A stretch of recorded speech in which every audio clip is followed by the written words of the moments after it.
नमस्कार, मैं अशोक कुमार पांडे और स्वागत है आपका टीसीएच पर। 4 चरणों के चुनाव हो चुके हैं और 4 चरणों के बाद सबके अपने अपने दावे हैं। पिछले चरण का चुनाव यानी कल जो चुनाव हुआ है वो इसलिए भी महत्वपूर्ण था कि एक तो उत्तर प्रदेश, मध्य प्रदेश, महाराष्ट्र, आंध्र प्रदेश, उड़ीसा, इस तरह से काफी फैला हुआ चुनाव था, काफी सारे स्टेट्स में था।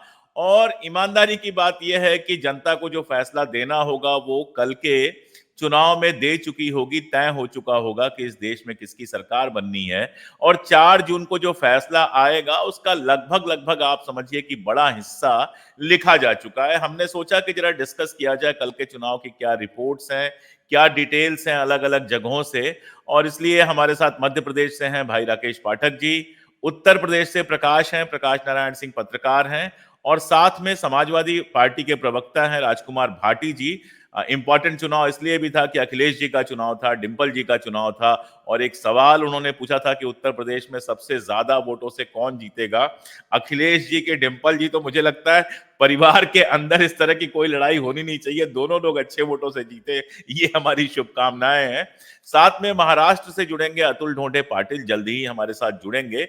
लेकिन सबसे पहले योगेंद्र यादव जी, जो एक जमाने में बड़े सफल सेफोलॉजिस्ट रहे हैं, उसके बाद राजनीति में गए, अपनी पार्टी बनाई और इस बार इंडिया गठबंधन को समर्थन दे रहे हैं। उनकी पार्टी तो कहीं से चुनाव नहीं लड़ रही है, लेकिन इंडिया गठबंधन को समर्थन दे रहे हैं। इन सब के बावजूद उनके भीतर एक पत्रकार और एक सेफोलॉजिस्ट है जो चाहते ना चाहते सीटों का, जो कहा जाता है कि सीटों के बारे में बताने से अपने आप को रोक नहीं पाते हैं। कल उन्होंने एक वीडियो जारी किया, उसका एक छोटा सा हिस्सा देख लेते हैं, फिर हम डिस्कशन के लिए आगे बढ़ते हैं। 2019 में बीजेपी को आई थी 303 सीट और अपने सहयोगियों के साथ एनडीए को मिला के आई थी 353। अब एक एक स्टेट में देखिए क्या नुकसान और फायदा होता है। कर्नाटका 28 में से 26 एनडीए के पास हैं और उन्हें कम से कम 10 सीट का नुकसान है। महाराष्ट्र में 48 पे 42 में बैठा एनडीए कम से कम 20 सीट हार रहा है। राजस्थान में और गुजरात में 51 में से 51 सीट इनके पास है। दोनों में मिला के कम से कम 10 सीट का नुकसान और हो रहा है। हरियाणा, पंजाब, चंडीगढ़, हिमाचल प्रदेश और साथ में जोड़ लीजिए दिल्ली, इनमें मिला के कम से कम 10 सीट का नुकसान हो रहा है। अब आइए मध्य प्रदेश, छत्तीसगढ़ और झारखंड को मिला लीजिए, यहां ज्यादा नहीं लेकिन इन तीनों में मिला के 10 सीट का और नुकसान हो रहा है। बच गया उत्तर प्रदेश, साथ में जोड़ लीजिए उत्तराखंड, मिला के पिछली बार 69 सीटें इनके पास थीं, यहां कम से कम 15 सीट का नुकसान है। और फिर बिहार 40 में से 39 सीट पे बैठी हुई एनडीए को कम से कम 15 सीट का नुकसान और है। कुल मिला के अब तक हो गया 90 का हिसाब।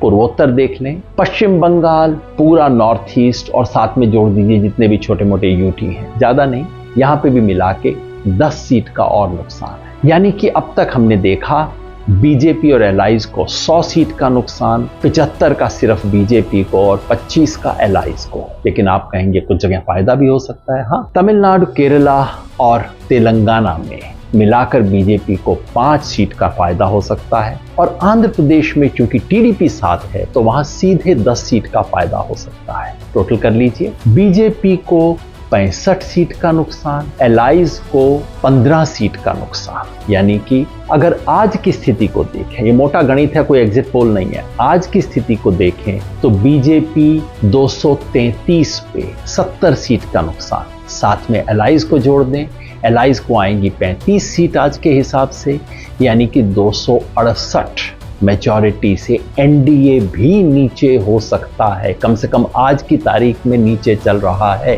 तो योगेंद्र यादव जी का ये आकलन है। मैं सबसे पहले प्रकाश आपके पास आ रहा हूं, क्योंकि जो काम 20 साल पहले योगेंद्र जी किया करते थे वो काम आज आप करने की कोशिश कर रहे हैं। क्या लगता है योगेंद्र जी का जो आकलन है, खास तौर पे यूपी को जिस तरह से उन्होंने 15 सीटें कम कराई हैं, आपको क्या लगता है कि 15 सीटें कम हो रही हैं भाजपा? नहीं, मैं अब मैं एक एक सीट के हिसाब से आपको बता दूं जहां स्पष्ट क्लियर है। जैसे पूर्वांचल में मैंने इसीलिए कहा था कि 20 साल पहले जो योगेंद्र जी करते थे, 20 साल पहले योगेंद्र जी सीट वाइज बताया करते थे, आप भी सीट वाइज बता रहे, बताइए। नहीं, पहला आप आजमगढ़ आप देख लीजिए, वहां कोई फाइट नहीं है, क्लियर है। कन्नौज सुब्रत पाठक का कल का आप केवल ये देख लीजिए, ट्विटर पे वो जो लेटर जारी कर रहे थे उससे आप समझ जाएंगे कि जब जो प्रत्याशी हारने वाले की मनोदशा में होती है वो हताशा में ऐसे आरोप प्रत्यारोप का गेम करता है। ये बड़ा सिंपल फॉर्मूला है। तो 2 सीट देख लीजिए, डिंपल का सीट देख लीजिए, 3 सीट, यह स्पष्ट दिख रहा है ना। अब आइए पूर्वांचल पे, अभी मैं चल रहा हूं। घोसी का सीट बेहद मजबूत स्थिति में है, जो कि क्लियर कट आप समझ लीजिए कि वो सीट निकल सकती है। राजीव राय वाली सीट जी, घोसी की बात कर रहा हूं, राजीव राय। हाँ। अब आइए कुशीनगर में बीजेपी भारी है, कुशीनगर में, गोरखपुर में तो ऑफ कोर्स भारी है। देवरिया जो कि क्लियर कट बीजेपी का होना चाहिए था, लेकिन पता नहीं क्या वजह है, अभी के हालात जो बता रहे हैं कि दलित समुदाय जो है, जहां सपा का प्रत्याशी नहीं है, कांग्रेस का प्रत्याशी है, वहां वो कांग्रेस के प्रति खुल के वोट दे रहा है। 100% दलित वोट जो है बीएसपी के बजाय कांग्रेस को चला जा रहा है, यानी इंडिया गठबंधन को जा रहा है। सपा का जहां प्रत्याशी है वहां बसपा को जा रहा है, ये स्पष्ट है। वो सपा के प्रत्याशी को वोट नहीं दे रहा है, वो उनकी आपसी जो उनका अपना वैचारिक या बहन जी के साथ जो हादसा हुआ था उसकी वजह से जो दुश्मनी है वो यूं आज भी जमीन पे बरकरार है। अब आइए आप चंदौली, भदोही, जौनपुर सीट देख लीजिए कि अभी भी स्थिति क्लियर नहीं हो रही है कि किसकी कृपा शंकर सिंह निकल सकते हैं क्या। बाबू सिंह कुशवाहा को कोई सभी लोग हल्के में ले रहे हैं। बाबू सिंह कुशवाहा अपनी पार्टी बनाए और उसी क्षेत्र में काम कर रहे हैं, आप उनको हल्के में नहीं ले सकते हैं। भदोही सीट में देख लीजिए मामला वैसे ही फंसा हुआ है, चंदौली सीट में मामला वैसे ही फंसा हुआ है। कई जगह ब्राह्मण जो है, सब मोटे तौर पर पूर्वांचल की स्थिति है कि जो सवर्ण है, यानी वो ब्राह्मण है, वो सजातीय वोट दे रहा है। जैसे कुशल तिवारी को जा रहा है, आप डुमरियागंज में देखिए वो कुशल तिवारी को जा रहा है। वो ब्राह्मण लटक चुके हैं, वो जिनके बाप दादा भी आरएसएस और भाजपा में रहे हैं, वो भी जाके कुशल तिवारी के साथ घूम रहे हैं। अब आइए इधर राजपूत समुदाय के अंदर ये भय बना हुआ है कि योगी को ये हटा रहे हैं तो उनके अस्तित्व को ये चोट पहुंच रही है। तो राजपूत समुदाय आज की डेट में जहां उसकी जात का प्रत्याशी है वहां करीब 70%, जहां उसकी जाति का प्रत्याशी नहीं है वहां वो वोट देने नहीं जा रहा है, वो खुल के बूथ पे नहीं जा रहा है। तीसरा फैक्टर आप और देखिए, क्या आपने अभी तक हिंदू युवा वाहिनी के किसी कार्यकर्ता का कोई भी तगड़ा बयान सुना? बूथ पे लड़ने वाले बीजेपी के लिए कौन लोग होते थे? बजरंग दल होता था, आरएसएस के प्रबुद्ध वर्ग के कार्यकर्ता नहीं होते थे, हिंदू युवा वाहिनी टाइप के लठायत होते थे। हिंदू युवा वाहिनी क्यों बैकफुट पर है भाई साहब? एक किसी भी बूथ पे, जब आपके पास बूथ पे ढोने वाले कार्यकर्ता नहीं है तो बताइए आपका वो कन्वर्ट कैसे, टर्नआउट कैसे होगा? तो अब आइए कुशवाहा वर्ग का एक कि जहां अपने उम्मीदवार है वहां तो वो टूट रहा ही है, जहां उसके अपने उम्मीदवार नहीं है वो भी एक तब जाके बीजेपी की तरफ जा रहा है जब सपा की तरफ बूथ पे मुस्लिम समुदाय एकजुट होकर वोट दे रहा है। तो वहां कुशवाहा और पटेल वर्ग, और नहीं, सवर्ण नहीं डर रहा है, कुशवाहा और पटेल वर्ग जो है इसका काउंटर इफेक्ट में भाजपा को दे रहे हैं। इसी वजह से अभी भाजपा कई सीटों पे अचानक बढ़ोतरी में आ गई है। ये पिछले अभी लौटते हैं आपके पास प्रकाश भाई, आपके पास लौटते हैं और भैया जान लीजिए, एक सेकंड। और सबसे अहम सवाल ये है कि बिहार में और यूपी के एक बहुत बड़े इलाके में विपक्ष का ये कैंपेन हल्का हल्का सफल है कि भारतीय जनता पार्टी की सरकार बनेगी, 400 पार का तो आरक्षण चला जाएगा। ये अशिक्षित लोगों के बीच में मैं इसीलिए आपको रोक रहा था कि इस सवाल पे मैं आऊंगा, रुकिए अभी 1 मिनट। भाटी सर, ये बहुत मजेदार है जो उन्होंने कहा कि सवर्ण जो है वो अपनी जाति देखकर वोट दे रहे हैं। अक्सर अखिलेश यादव को जातिवादी कह दिया जाता है, लालू जी को जातिवादी कह दिया जाता है, बहन जी को जातिवादी कह दिया जाता है। जिन लोगों ने दलित पिछड़ा राजनीति शुरू की उनको जातिवादी कह दिया जाता है। और अपर कास्ट का जो ये बिहेवियर है उस पर अक्सर ध्यान नहीं दिया जाता है या फिर उसको आंखों से हटा दिया जाता है कि वहां जो जातिवाद है वो किस लेवल का है। कुशल तिवारी वाला जो आप बता रहे थे डुमरियागंज का, वो मेरे पास भी बहुत सारे किस्से ऐसे हैं, इसीलिए मुझे हंसी आ रही थी जब आप कह रहे थे। देवरिया का भी यही हाल रहा है एक जमाने में, इस बार भी काफी हद तक होगा। खैर, इस मामले में हम नहीं जाएंगे। आपका क्या आकलन है, कल जो चुनाव हुए हैं, कल तक जो चुनाव बल्कि हुए हैं, उसको लेकर? आप एक पार्टी के प्रवक्ता हैं तो जाहिर तौर पे उसके लिए आपकी सिंपैथीज होंगी ही, लेकिन उसके साथ साथ आपका आकलन क्या है कल तक के चुनाव के लिए?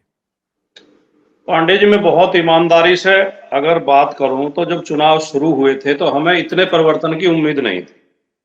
हम ये मान के चल रहे थे कि जो योगेंद्र यादव जी ने कहा, वो बहुत प्रसिद्ध सेफोलॉजिस्ट हैं और जमीन पर काम करते हैं, उनके प्रति मेरा बहुत विश्वास है। लेकिन मुझे लग रहा है वो अपडेट नहीं है, वो शुरुआत के रुझान बता रहे हैं। पहले हम भी यही मान रहे थे कि यूपी में हम 10-15। भाटी साहब, वो डर डर के बता रहे हैं, क्योंकि गलत होने से डर भी लगता है आदमी को, तो डर डर के बता रहे हैं। शुरुआत में हम भी पूरी ईमानदारी से कह रहा हूं, हम भी यही आकलन कर रहे थे कि हम 10-15 सीट बीजेपी की कम कर देंगे, और इन्हें भी हम बहुत ज्यादा जोश के साथ नहीं कह पाते थे। लेकिन अब जो जैसे जैसे अगले चरण आने हुए, मतदान आगे बढ़ा है, पहले चरण के बाद दूसरे में, दूसरे के बाद तीसरे में, चौथे में, लगातार परिस्थितियां बदलती चली गई हैं। भारतीय जनता पार्टी और एनडीए कमजोर होता चला गया है, और उत्तर प्रदेश में कोई बड़ा चमत्कार हो जाए तो कोई असंभव नहीं है कि उत्तर प्रदेश में भारतीय जनता पार्टी 30 और 20 के बीच में आ जाए, तो ये कोई बहुत बड़ा असंभव काम नहीं है। और इसके पीछे ढेर सारे कारण हैं, जिसमें एक कारण ये भी है जो प्रताप जी इशारा कर रहे थे और आप पूछ रहे हैं, जाति वाला मैटर या सामाजिक समीकरण वाला मैटर। और ये हवा में भी नहीं है। जाति इस देश की एक कड़वी सच्चाई है, ये सब जो ईमानदार लोग हैं वो मानते हैं, जो बेईमान लोग हैं वो कहते हैं कि जातिवाद कुछ नहीं होता और हम जातिवादी नहीं है। जबकि हर व्यक्ति कहीं ना कहीं किसी न किसी कोने में हर व्यक्ति के थोड़ा बहुत जातिवादी की भावना होती है, और उसी आधार पर निर्णय भी लेता है और आकलन भी करता है। तो जो इस बार अखिलेश यादव जी ने जो सामाजिक समीकरण साधे, जैसे कि 2 सीटों पर, जनरल सीटों पर एससी कैंडिडेट उतार देना, मेरठ और अयोध्या, और दोनों बहुत मजबूत हैं चुनाव में। उसके अलावा जो एक समाजवादी पार्टी के ऊपर ठप्पा लगा हुआ था, उस ठप्पे से बाहर निकलना कि ये एमवाई की पार्टी है। उन्होंने बहुत धैर्य और बहुत संतुलन बना के रखा टिकटों के वितरण में। पीडीए का जो नारा वो दे रहे हैं, पीडीए में महिलाओं की विशेष भूमिका। लोहिया जी भी कहते थे कि महिलाएं तो सभी जाति की पीड़ित होती हैं, वो सभी बैकवर्ड होती हैं, और वो जो संसोपा ने बांधी गांठ पिछड़ा पावे 100 में 60 कहते थे, उसमें महिलाओं को भी शामिल करते थे। तो समाजवादी पार्टी 62 सीटों पर उत्तर प्रदेश में चुनाव लड़ रही है, 62 सीटों में 11 टिकट महिलाओं को दिए हैं, जबकि बीजेपी ने 75 सीटों पर 6 टिकट कुल दिए हैं महिलाओं को। तो ये सारे समीकरण जो अखिलेश जी ने साधे हैं, और जो ये आपने शायद आपने ही कहा कि, या प्रताप जी कह रहे थे कि जो अनपढ़ लोग हैं उनके अंदर ये संशय है कि आरक्षण खत्म कर दिया जाएगा। ये अनपढ़ लोगों में नहीं, पढ़े लिखे बुद्धिजीवी लोगों में ये संशय है, और इसके ढेर का सारे कारण है। भारतीय जनता पार्टी और आरएसएस हमेशा आरक्षण के खिलाफ रहे हैं, मनुस्मृति को भारत का संविधान बनाना चाहते हैं, और ये इन्होंने जब मंडल लागू हुआ तो ये सड़क पे सबसे ज्यादा यही थे। तो इसमें ये खाली और उत्तर प्रदेश में जो हुआ है, खासतौर से शिक्षक भर्ती में, हाईकोर्ट के आदेश के बावजूद हाईकोर्ट ने माना कि ओबीसी के साथ बेईमानी हुई है, और हाईकोर्ट ने आदेश दिया कि 6800 शिक्षक की और नियुक्त की जाए ओबीसी वर्ग में से। 2 साल हो गए हैं, दर्जनों बार उन अभ्यर्थियों पर लाठियां चलाई है पुलिस ने, लेकिन वो नियुक्ति नहीं की। तो एक तो ये चीज। दूसरे, जो अभी हम भारतीय जनता पार्टी के लोगों के बयान देख रहे हैं, जो पहले 80 का दावा करते थे, अब वो भी 50 तक का दावा करने लगे हैं कि 50 से नीचे तो हम नहीं जा रहे। तीसरा जो रुझान जो सबसे ज्यादा, आपने अगर कल का यूपी बीजेपी का ट्वीट देखा हो, उत्तर प्रदेश के जो ट्विटर हैंडल है यूपी बीजेपी का, उसमें उन्होंने लिखा है कि पुलिस प्रशासन सफाई गुंडों के सामने नतमस्तक। और जो यही सवाल मैं अगला आपके पास लेके आने वाला था कि चलो सत्ता में आप लोग गुंडाई मान लिया कि करते थे, लेकिन विपक्ष में रह के कैसे गुंडाई कर पा रहे हैं, वो भी योगी आदित्यनाथ के जमाने में। गुंडाई तो हर जगह बीजेपी के लोगों ने करने की कोशिश की है, उसके तमाम वीडियो, तमाम रिकॉर्ड मौजूद हैं। अमित शाह की रैली में एक पत्रकार को सरेआम पीटा जाता है, खींच कर मंच के पीछे ले जाया जाता है, वो चिल्ला के पुलिस वालों से रिक्वेस्ट कर रहा है कि मुझे बचाओ, पुलिस वाले मुंह फेर लेते हैं, उसे इतना पीटा जाता है कि उसे हॉस्पिटलाइज होना पड़ता है, और फिर उसे कमरे में बंद कर दिया जाता है। गुंडाई तो सरेआम बीजेपी के लोग कर रहे हैं। सुब्रत पाठक का भाई छोटू पाठक सरेआम मतदाताओं को धमका रहा है, उसके वीडियो चल रहे हैं, बीजेपी के लोग बूथों में घुस घुस के बूथ कैप्चर कर रहे हैं। अजय मिश्र ट्रेनी नाबालिग बच्चों को लेकर बूथ के अंदर घुस जाता है और वो बच्चों से बटन दबवाता है और एक एक बच्चे से 4-4, 5-5 बार बटन दबवाता है। गुंडई तो बीजेपी की दिखाई दे रही है। लेकिन अगर उत्तर प्रदेश भाजपा ये भाषा बोल रही है कि पुलिस प्रशासन नतमस्तक, इसका मतलब है बीजेपी ने हार मान ली है। बीजेपी की ये समझ में आ गया है कि समाजवादी पार्टी उन पर भारी पड़ रही है और समाजवादी पार्टी तमाम तिकड़मों के बाद भी वो हरा नहीं पाए। और मैं तो पांडा जी ये भी कहना चाहूंगा, हो सके तो इस चर्चा में आप इस बिंदु को भी रखिए कि अगर उत्तर प्रदेश भाजपा मान रही है कि पुलिस प्रशासन फेल हो गया है, तो ये तो राष्ट्रपति शासन लगाने का आधार बनता है। इसका मतलब उत्तर प्रदेश में कानून व्यवस्था फेल हो गई है, सरकार के नियंत्रण से बाहर हो गया प्रशासन, संवैधानिक संस्थाएं फेल हो गई हैं, तो उत्तर प्रदेश में तुरंत राष्ट्रपति शासन लगाया जाना चाहिए। जो सत्तारूढ़ पार्टी अगर ये बात कह रही है। जी राकेश भाई, मध्य प्रदेश का क्या हाल है? उज्जैन में 8-9% वोटिंग कम हुई है, वो तो समझ में आ रहा है, लेकिन मालवा के जिस इलाके में वोटिंग हुई है वो तो पूरा का पूरा भाजपा का गढ़ रहा है। एक जमाने में क्या लगातार ही गढ़ रहा है, लगातार कई चुनावों से। तो इस बार क्या लग रहा है, किस तरह की सिचुएशन है? और सिर्फ मध्य प्रदेश नहीं, बल्कि मैं थोड़ा चाहूंगा कि बाकी जगहों पे आप देख लें। हैदराबाद से एक वीडियो आया था जिसमें वहां की जो प्रत्याशी हैं अभी तक वो गलत कारणों से ही चर्चा में रही हैं। कभी मस्जिद के सामने जाकर तीर चलाती हैं, कभी कुछ। और कल ये आया कि पोलिंग स्टेशन में बैठ के, पोलिंग स्टेशन के भीतर जाके, मतलब मैं पीठासीन अधिकारी रहा हूं, मैं जानता हूं कि पोलिंग बूथ के अंदर प्रत्याशी आके चेक कर रहा है बुर्का उठा के आई कार्ड। तो मतलब कुछ दिन बाद हम देख सकते हैं क्या कि भारतीय जनता पार्टी के प्रत्याशी जो हैं वो ऑब्जर्वर या पीठासीन अधिकारी जैसी भूमिकाएं भी खुद ही ले लेंगे। सरकारी अधिकारियों को क्यों परेशान करना, घर बैठे बेचारे। बिल्कुल अशोक जी, कई सारे दृश्य कल देश ने देखे हैं जिनका हम अभी आगे जिक्र करेंगे।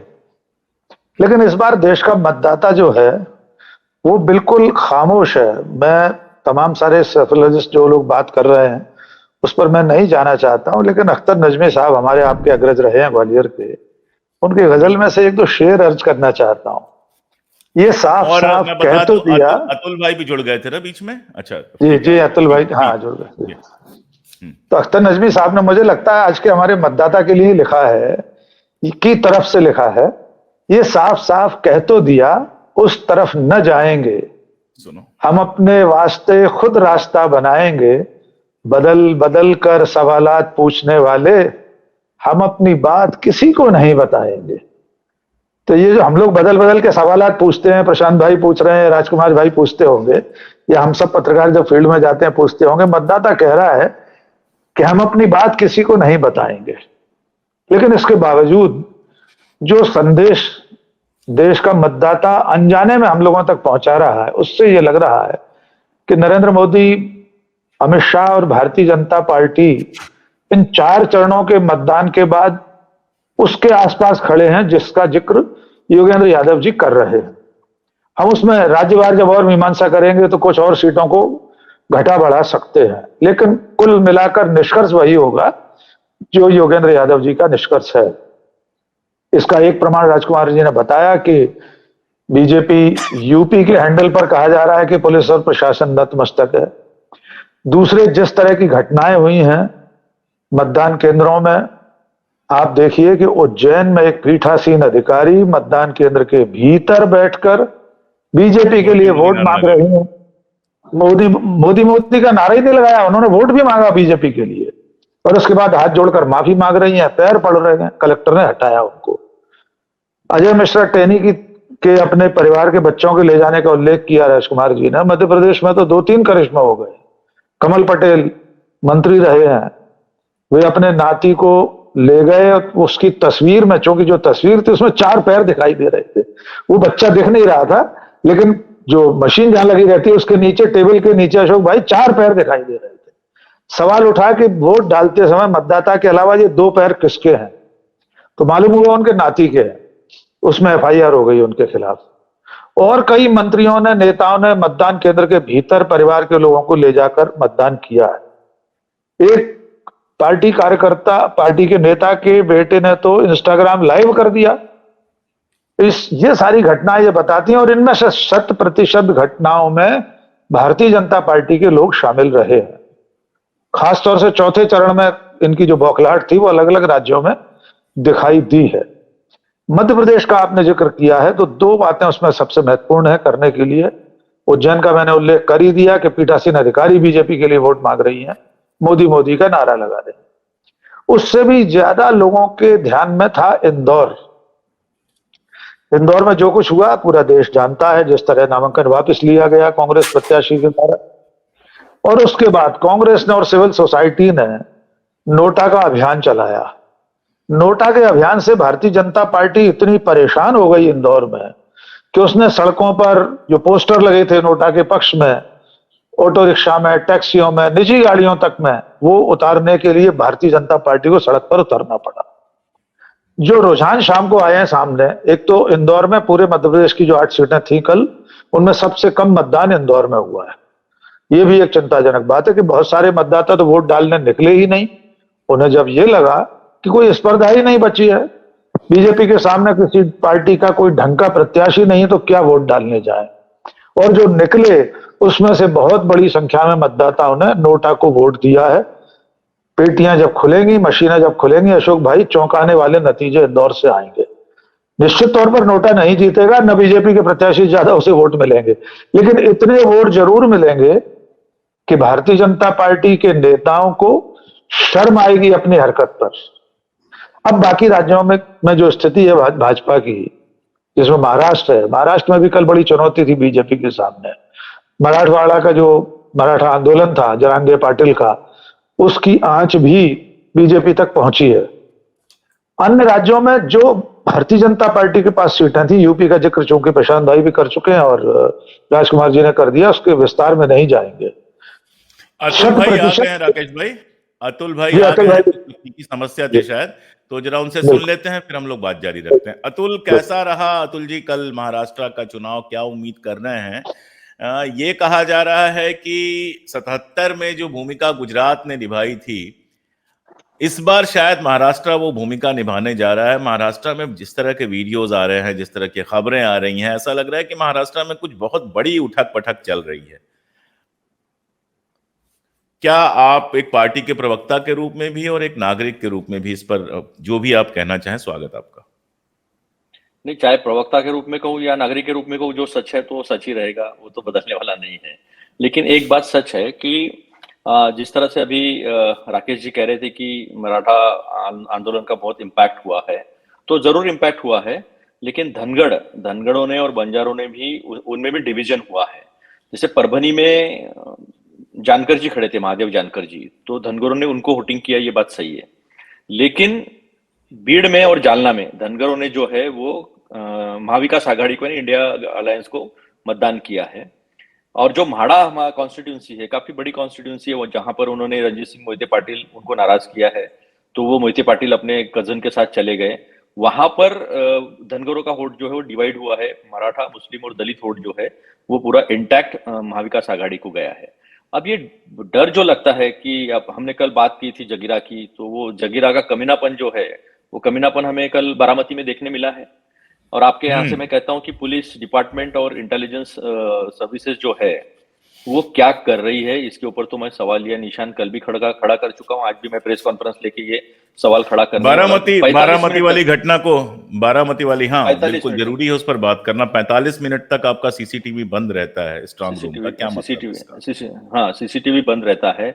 इस बार पहली बार हमने इलेक्शन कमीशन पे प्रेशर डालकर हमारे 8-8 घंटे के लिए आदमी बिठाए, जो गोडाउन के अंदर सीसीटीवी होता है, वो सीसीटीवी पे निगरानी रखने के लिए हमारे नुमाइंदे जो है वो बैठे हुए हैं।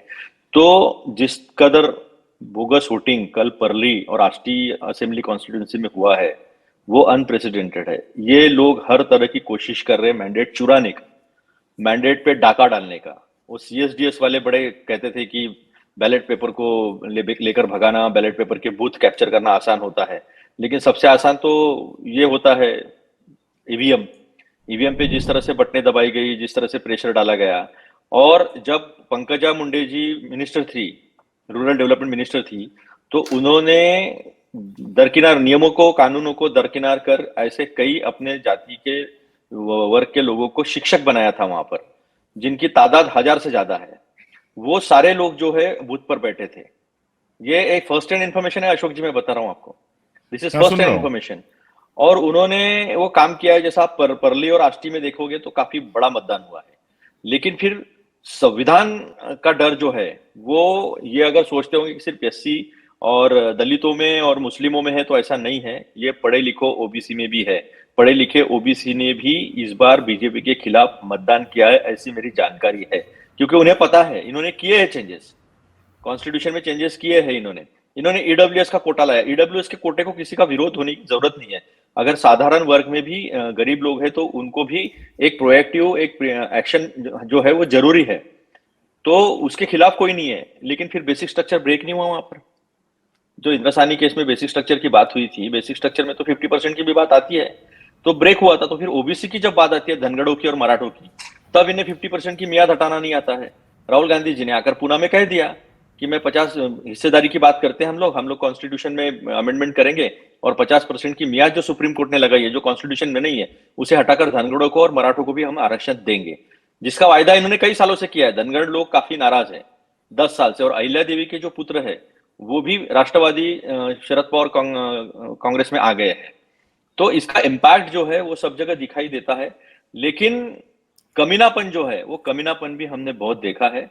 भोकरदन में जिस तरह का मतदान हुआ है जालना कॉन्स्टिट्यूंसी में, राव साहब दानवे ने, उन्होंने पूरी ताकत लगाई है। लेकिन जालना प्रॉपर, जालना पैठन, यहाँ पर काफी जम के वोटिंग हुआ है। थोड़ा वोट काटा है, साबले नाम के कैंडिडेट है, मराठा मूवमेंट के थे वो, उन्होंने अगर 1 लाख तक वोट काटा है तो हर्ज नहीं, लेकिन 1.5 से 2.25 लाख अगर वो वोट काटते हैं तो थोड़ा हमको तकलीफ है।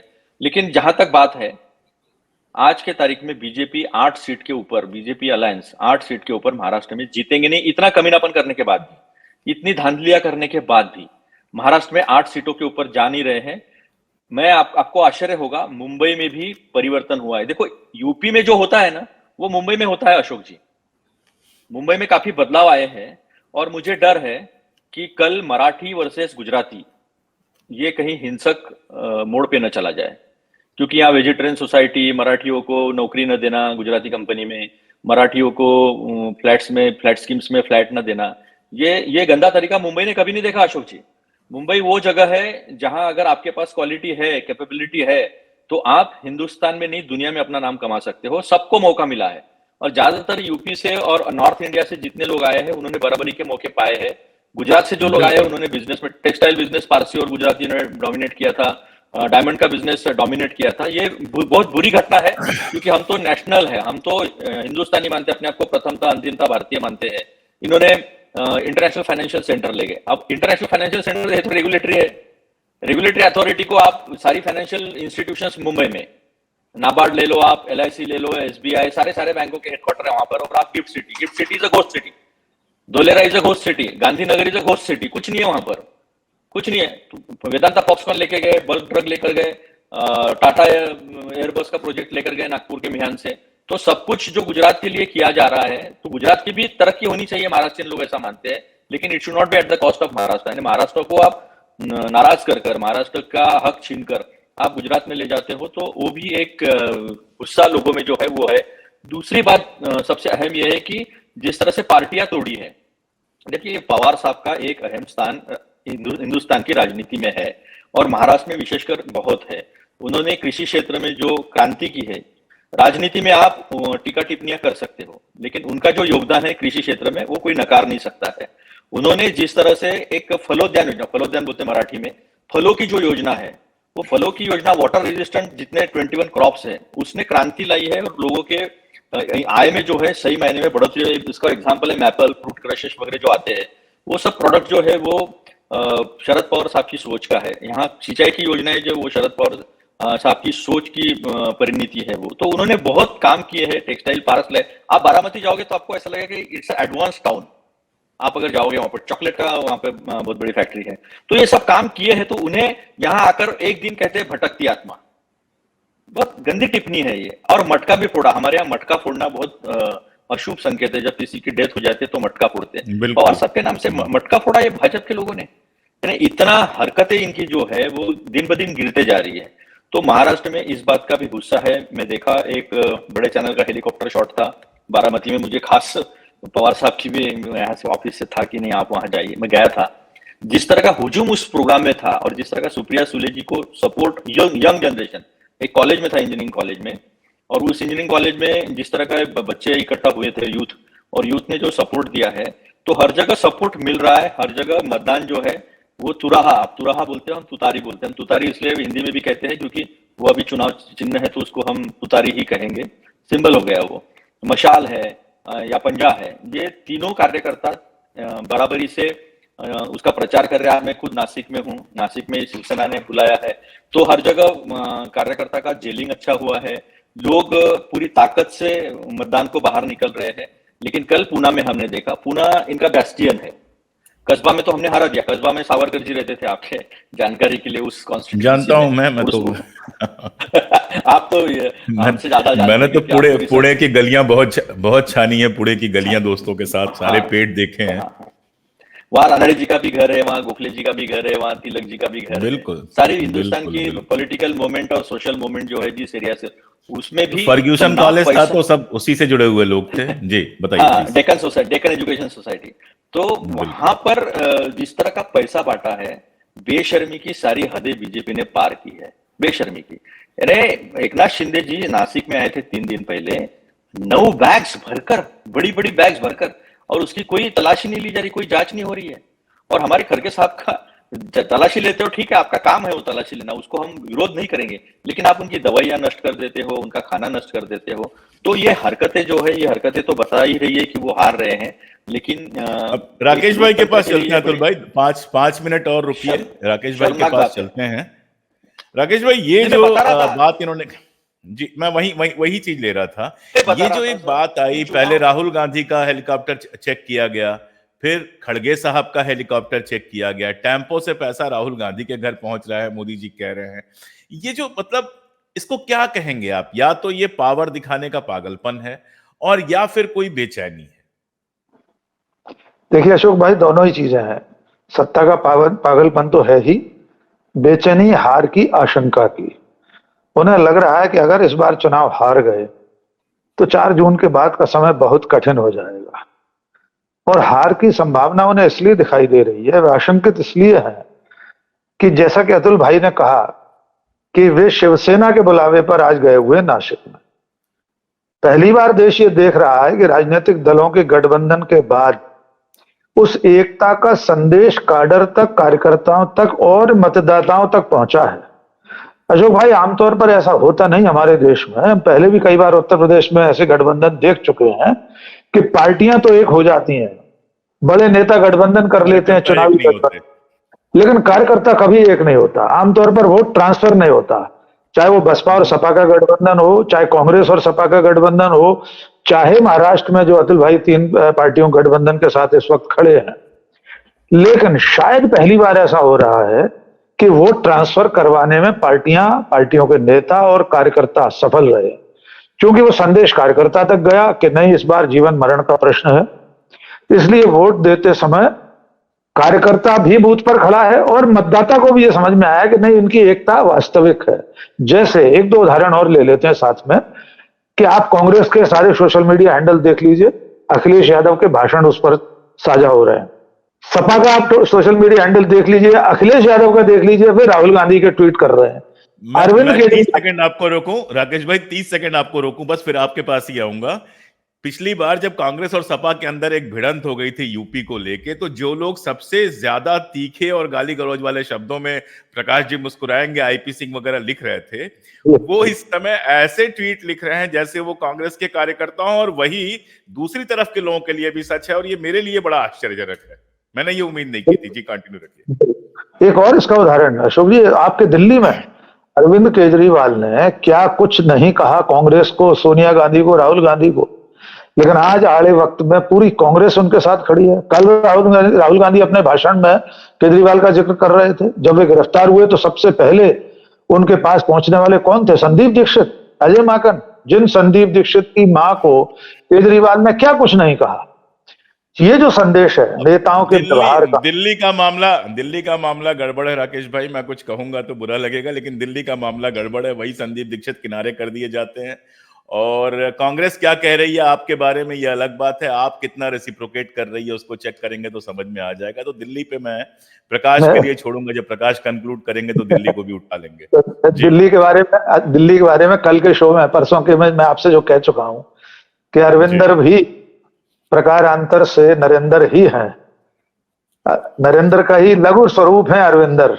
बस इसको अतुल भाई हंस रहे हैं, ये समझ लीजिए इसके भाव को, और आने वाले कल में ये वाक्य सही साबित होगा, देख लीजिएगा आप।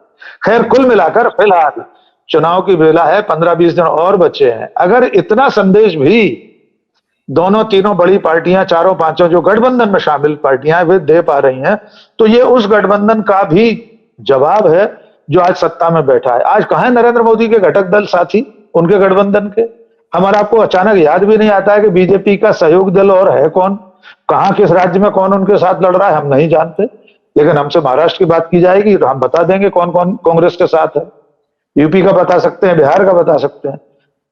अंतिम बात यह है कि आपने ये जो पूछा कि इस तरह की जो जांच पड़ताल, मल्लिकार्जुन खड़गे के हेलीकॉप्टर की तलाशी, राहुल गांधी के हेलीकॉप्टर की तलाशी, कल वो दृश्य हमने भी देखा था अतुल भाई, जिसमें बड़े बड़े बैग जा रहे थे। हम नहीं जानते उसमें क्या होगा, हो सकता है सत्यनारायण की कथा की तरह उसमें लता पत्रादि ही हो, कोई दिक्कत नहीं है। लेकिन उसकी जांच तो होनी चाहिए। चुनाव आयोग और जितनी संवैधानिक संस्थाएं हैं वे जिस तरह का काम कर रही हैं, वो भी ये बता रहा है कि सत्ता के शीर्ष पर बैठे लोग चिंतित हैं कि 4 मई के बाद उनका भविष्य क्या होगा, उनका निवास स्थान सचमुच वही रहेगा जहां अभी है, या दिल्ली में ही एक और बहुत बड़ा भवन है वो उनका निवास स्थान होगा। ये देखने के लिए, देखना नहीं वे चाहते होंगे, इसलिए साम दाम दंड भेद, वो जो जगीरा का जिक्र बार बार कर रहे हैं अतुल भाई, उस तरह के सारे तौर तरीके सत्ता में बैठे लोग अपना रहे हैं। जी अशोक भाई। अतुल भाई से एक सवाल लूंगा और उसके बाद प्रकाश कंक्लूड कर देंगे इस पूरी बहस को। बहुत देर से मैंने उनको खामोश रखा है।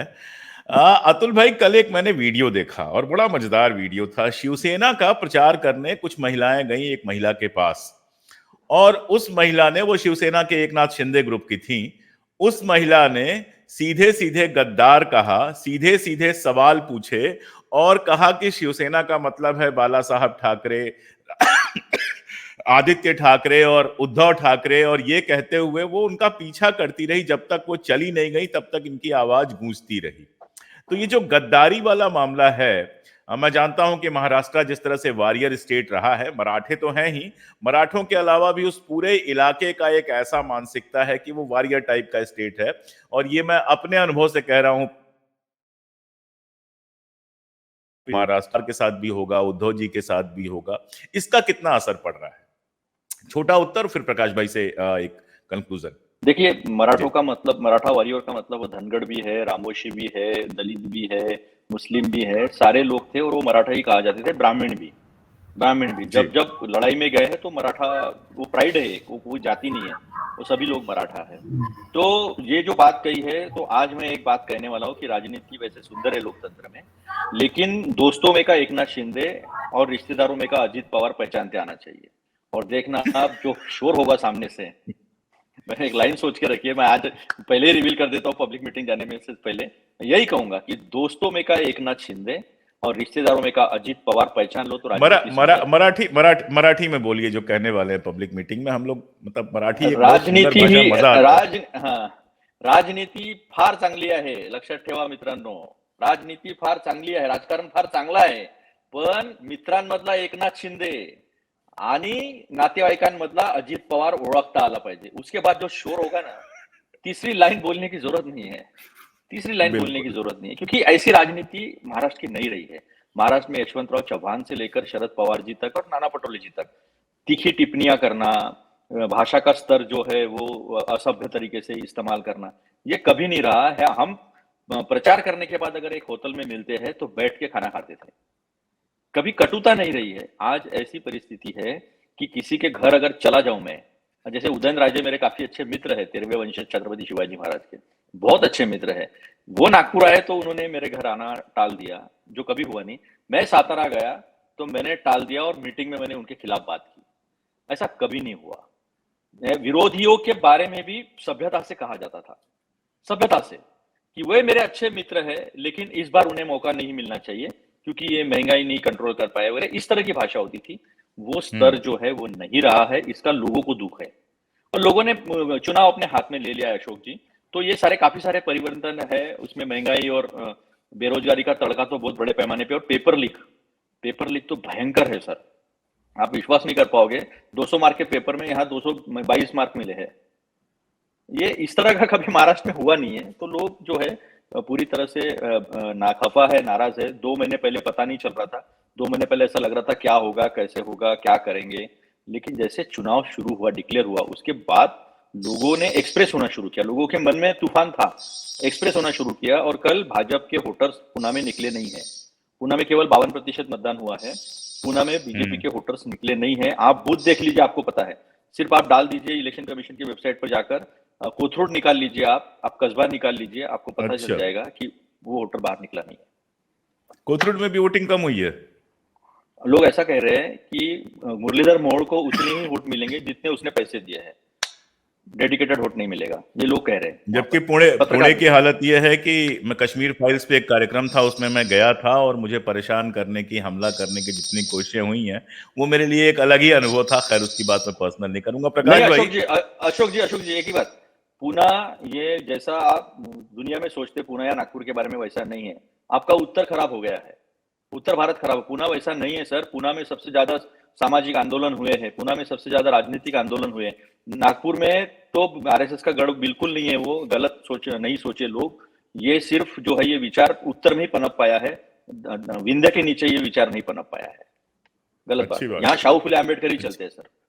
यहाँ छत्रपति शिवाजी महाराज, शाहू फुले अम्बेडकर ही। हमारे उत्तर का असर ना पड़े, यही शुभकामनाएं, और उत्तर पर आप लोगों का असर पड़ जाए, ये भी शुभकामनाएं अपने उत्तर वालों को है। प्रकाश भाई, उत्तर की बात आ गई, सवाल की बात आ गई, जवाब की बात आ गई। जब चुनाव शुरू हुआ तो आपने किसी ने ये नहीं सोचा था कि हम कभी ये बात करेंगे कि यूपी में 50 सीट हो जाएगी या 50 से कम सीट हो सकती है। हाँ, अभी आपने बीच में एक बड़ा खुलासा किया था कि रायबरेली से लड़ने वाले हैं राहुल गांधी जी, जिस समय सब लोग अमेठी से कह रहे थे। मैं आपको बताऊं प्रकाश, वो पहले पत्रकार थे जिन्होंने कहा था और पब्लिकली ये बात कही थी कि रायबरेली से लड़ेंगे राहुल गांधी। तो आपके सूत्र बड़े मजबूत नजर आते हैं। तो इन सूत्रों के सहारे ये चुनाव जैसे बदला है, मैं चाहूंगा इस पूरी बहस को आप कंक्लूड कर दें 5-7 मिनट लेके। 3 बात कहना चाहूंगा। जो योगेंद्र जी का आंकड़ा है उसमें अब सीट पे ही अपन बात करते हैं, है ना। अब क्लियर मेरे पास कोई सबूत नहीं है, इसलिए मैं खुल के नहीं कह रहा था। मध्य प्रदेश में आप विश्वास कीजिए विदिशा से भयंकर जीत हासिल करेंगे शिवराज सिंह चौहान, बताऊंगा क्यों। उसके बदले में वो 5 सीट कांग्रेस को दिलाने के लिए उनके जो अपने लोग हैं उस पे वो मदद कर रहे हैं। फिर देखिए कंक्लूड करने के लिए हमको राकेश भाई के पास जाना पड़ेगा जब आप मध्य प्रदेश में करेंगे।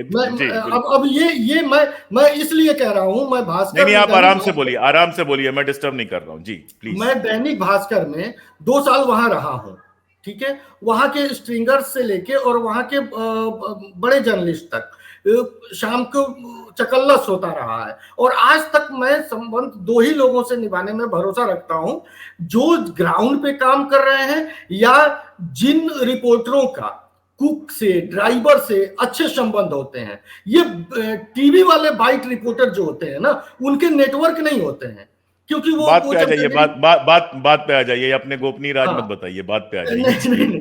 तो ये वो लोगों का कहना है, उन लोगों का कहना है कि 5 सीट पे यही तय हुआ है कि 5 सीट आप कांग्रेस को आप मदद करिए और हम आपको कोशिश करेंगे कि एक रिकॉर्ड बहुमत बनाए। शिवराज सिंह चौहान की इच्छा थी कि मैं 7 लाख वोट से जीतूं, 5 लाख वोट से जीतूं, इस तरह का है।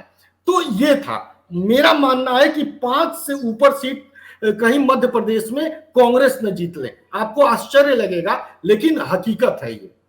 दूसरी बात है, यूपी में बीजेपी डिप करेगी या नहीं करेगी, कितना करेगी, ये थोड़ा सा मैं संशय में इसलिए हूं कि यूपी में जो उसके जीत का मार्जिन रहा है वो कई जगह 1.5 लाख, 2 लाख, 2.5 लाख रहा है। सवर्ण वोटर जहां विरोध में वोट कर दिया है वो सीट तो बीजेपी लूज कर जाएगी, लेकिन सवर्ण वोटर 1-1.5 लाख नाराज है या चुपचाप बैठा है, जैसे पश्चिम में। तो पश्चिम में बीजेपी को बहुत नुकसान नहीं है। नुकसान उसको पूर्वांचल और उधर एरिया में है, इलाहाबाद साइड के एरिया तक, वो उस एरिया में बीजेपी को नुकसान है। दूसरी चीज कि योगी खुल के विरोध तो कर नहीं रहे लेकिन मदद नहीं कर रहे हैं, तो ये भी ऐसा है कि 5-10 सीट कहीं बढ़ा ना दे तो बीजेपी का मार्जिन जीतने का जो होगा वोट प्रतिशत विपक्ष का भयंकर बड़ा होगा, लेकिन सीट में कितना कन्वर्ट होगा इसको लेके थोड़ा संशय है। बिहार में 8 सीट मेरा मानना है क्लियर है।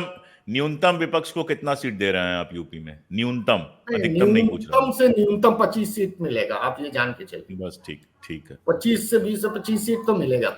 बिहार में 8 सीट क्लियर है विपक्ष का, ये जाने बता दे रहा हूं। जैसे महाराजगंज, काराकाट, इन सब जगहों पे अब जो लोग नहीं जान, जो सब विदित है, मैं उन सीटों का नाम नहीं रखता हूं, है ना। जैसे मुस्लिम बहुल एरिया है, चाहे जो है सीवान में फंसी हुई है सीट, विपक्ष की निकल जाती, लेकिन वहां हिना साहब ने दलित मुस्लिम वोट काट लिया, वो निर्दलीय लड़ गई है। इस तरह से अब महाराजगंज में लेकिन फंस गई है सीट, एक नया लड़के हैं आकाश, लेकिन ये वहां पे क्या है, मैं बताया ना कि वही सवर्णों की जो नाराजगी है बीजेपी से, वो यहाँ पे वो अपनी जाति पे वोट जाके दे रहे हैं महाराजगंज में, तो वहां भूमिहार वोट एक बहुत बड़ा वो हो रहा है। बलिया में वही हाल है।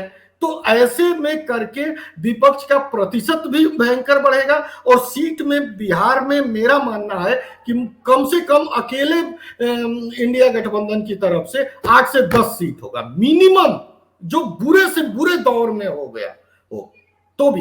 ये दिन आज का है, परसों हो सकता है 15 हो जाए, क्योंकि ये जितना दिन आगे बढ़ रहा है ये बीजेपी के लिए खतरे की घंटी है। एक एक घंटा मान लीजिए कि बीजेपी का वोट टूट रहा है, बढ़ नहीं रहा है, क्योंकि लास्ट फेज में कहीं 1 जून को ये हाल हो जाएगा कि यार ये तो आ ही नहीं रहे हैं सत्ता में। ये भी हो सकता है, जहां तक मुझे लगता है कि लास्ट जून में ना लपेट दें लोग, सब लोग। और दूसरी बात, तेजस्वी का जो रैली देखिए, वो इनके पुराने क्लिप चला रहा है, वो आदमी एक एक जगह पे क्लिप चला रहे हैं, यानी 100% डिवोटेड होके वो आदमी चुनाव लड़ रहे हैं, तो इसका फल तो मिलेगा ही।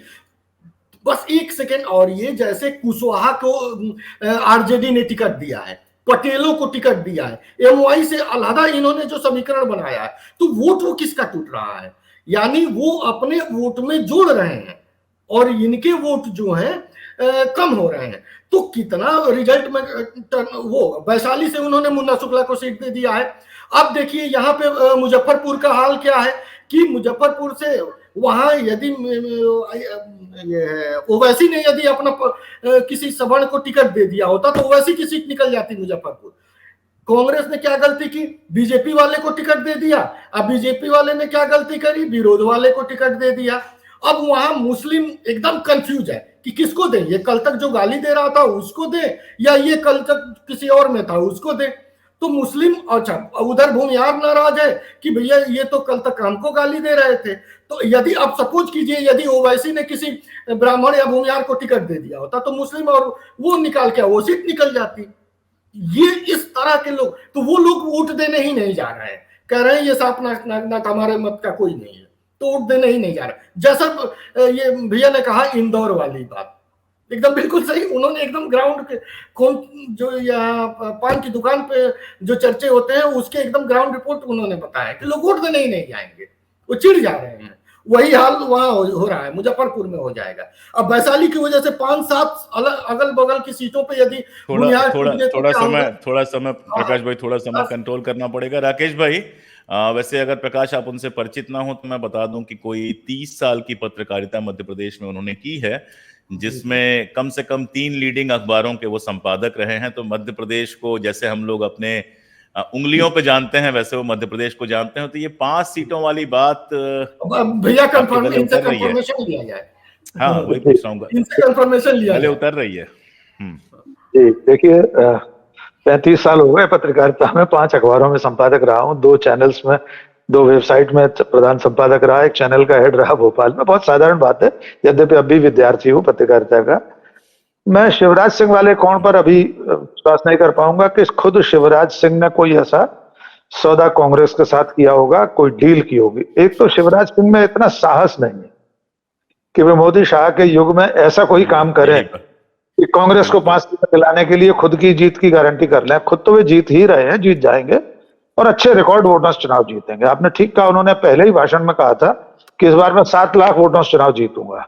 संख्या पर हम नहीं जाएंगे कभी भी, लेकिन ये बात बिल्कुल सही है कि कांग्रेस अपने दम पर, अपने प्रत्याशी चयन के दम पर जो सोच समझकर प्रत्याशी दिए हैं इस बार मैदान में, उससे 3 से 5 या 6 सीटों तक कांग्रेस मध्य प्रदेश में जीत सकती है। और ये बहुत बड़ा नुकसान होगा बीजेपी के लिए। जिस राज्य में 2019 में सिर्फ 1 सीट जीती हो कांग्रेस ने, वहां अगर वो 5 सीटों तक भी जा रही है तो ये गड्ढा फिर कहीं और से भरने वाला नहीं है बीजेपी के लिए। सीटों का भी थोड़ा बहुत हम उल्लेख कर लेते हैं। दिग्विजय सिंह ने बहुत अच्छा चुनाव लड़ा है, 82% मतदान हुआ है, बिल्कुल परंपरागत तरीके से। अतुल भाई, अगर आप आकर देखते, मैं तो क्षेत्र में घूमा हूं, कि जैसे 30-35 साल पहले चुनाव लड़े जाते थे, वैसा चुनाव दिग्विजय सिंह ने लड़ा है। घर घर, दुकान दुकान, 20-20, 18 लोगों की सभाओं को संबोधित कर रहे थे गांव के चौराहों पर। 1 सीट उसे गिन सकते हैं आप। छिंदवाड़ा में भी बहुत चुनौती दी बीजेपी ने, बहुत कोशिश की। अमित शाह गए, 12 बार मुख्यमंत्री मध्य प्रदेश के छिंदवाड़ा गए और सब गए वहां पर। इसके बावजूद कमलनाथ के बेटे को हराना अभी आसान नहीं। ग्वालियर चंबल की 4 सीटों में सिंधिया की सीट को छोड़कर, यद्यपि सिंधिया को भी अच्छी चुनौती मिली है, ग्वालियर, भिंड, मुरैना 3 सीटें ऐसी हैं जहां पर कांग्रेस ने सामाजिक समीकरण को ध्यान में रखकर टिकट दिए और बहुत अच्छा चुनाव वहां लड़ा गया है। बीजेपी के प्रत्याशियों के खिलाफ वैसे ही आक्रोश था और कुछ गुटी ये संतुलन जो बीजेपी का है, असंतुलन जो है, वो उसको खाए जा रहा है। आदिवासी बेल्ट में भी हमें ध्यान रखना पड़ेगा। कांतिलाल भूरिया ने बहुत अच्छा चुनाव लड़ा है, बिल्कुल। कांतिलाल भूरिया है, एक पोरते साहब हैं, वो सरकारी छोड़कर आए, चुनाव लड़ रहे हैं। इस तरह से 3-4 सीटें आदिवासी बहुल क्षेत्रों में ऐसी हैं जिसमें से अगर 1 भी और कांग्रेस जीत लेती है तो यह आंकड़ा 5 से 6 भी हो सकता है। तो मुझे लग रहा है कि शिवराज सिंह वाले कोण पर न जाएं, इसका श्रेय कांग्रेस को ही दें। शिवराज सिंह इस स्थिति में है भी नहीं कि वे चाहें कि कांतिलाल भूरिया को जितवा दें, ऐसा नहीं कर सकते, या भिंड में फूल सिंह बरैया को जितवा दें। ऐसा करने के लिए कोई मैकेनिज्म उनके पास नहीं है। और अब आजकल ऐसा होता भी नहीं है कि कोई बड़ा नेता कहीं से भी जाएगा, कह दे मेरी पार्टी को हरवा दो और मतदाता हरवा देगा, या उनका कार्यकर्ता उल्टा काम करने लगेगा। ऐसा मैं नहीं मानता हूं। फिलहाल मध्य प्रदेश भी बीजेपी के लिए नुकसानदेह है। योगेंद्र यादव जी ने भी शायद 5 सीटें कांग्रेस की जोड़ी है, मैं भी 5 या 6 पर ही अटका हुआ हूं। जी अशोक भाई। तो जहां छिंदवाड़ा की 1 सीट थी कांग्रेस के पास, और अभी 2 महीने पहले तक ऐसा लग रहा था कि कहीं ऐसा ना हो कि छिंदवाड़ा भी भारतीय जनता पार्टी के पास ऐसे या वैसे किसी तरह से चला जाए। मैं विस्तार में क्यों जाऊं, सारे विद्वान सुनने वाले भी हैं और बोलने वाले भी। वहां अगर मध्य प्रदेश में 4-5 सीटें, 5-6 सीटें अगर आती हैं, या कम से कम अगर ऐसा लग रहा है कि आने जैसी हैं, तो स्थितियां बदली तो हैं। अब कितनी बदली हैं, कैसी बदली हैं, 6 जून का इंतजार, 5 जून का इंतजार, 4 जून का इंतजार हम लोग करेंगे। ये 2 दिन आगे मैंने इसलिए बताया कि रिजल्ट आने के बाद अगर क्लियर रिजल्ट नहीं आएगा तो जो खेल होगा वो भी हम लोग देखेंगे, और तब तक जो खेल हो रहे हैं वो यहाँ डिस्कस करते रहेंगे। सभी दोस्तों का बहुत धन्यवाद, खासतौर पर राजकुमार भाटी जी और अतुल भाई जो चुनाव प्रचार में लगे हुए हैं, उसके बीच से समय निकाल कर आए, बहुत शुक्रिया। प्रकाश, मैं बार बार आपको परेशान करता रहूंगा, आपकी जो स्टाइल है, जो आपकी लगन है, और जिस तरह से आप पूरे जज्बे के साथ बोलते हैं, तो चूंकि मेरे घर के हैं, देवरिया के हैं, तो मुझे उसमें बड़ा आनंद आता है। और राकेश भाई तो खैर हमारे परमानेंट साथी हैं ही, उनको तो हम लगातार परेशान करते ही रहते हैं। आप सब लोगों का बहुत बहुत शुक्रिया।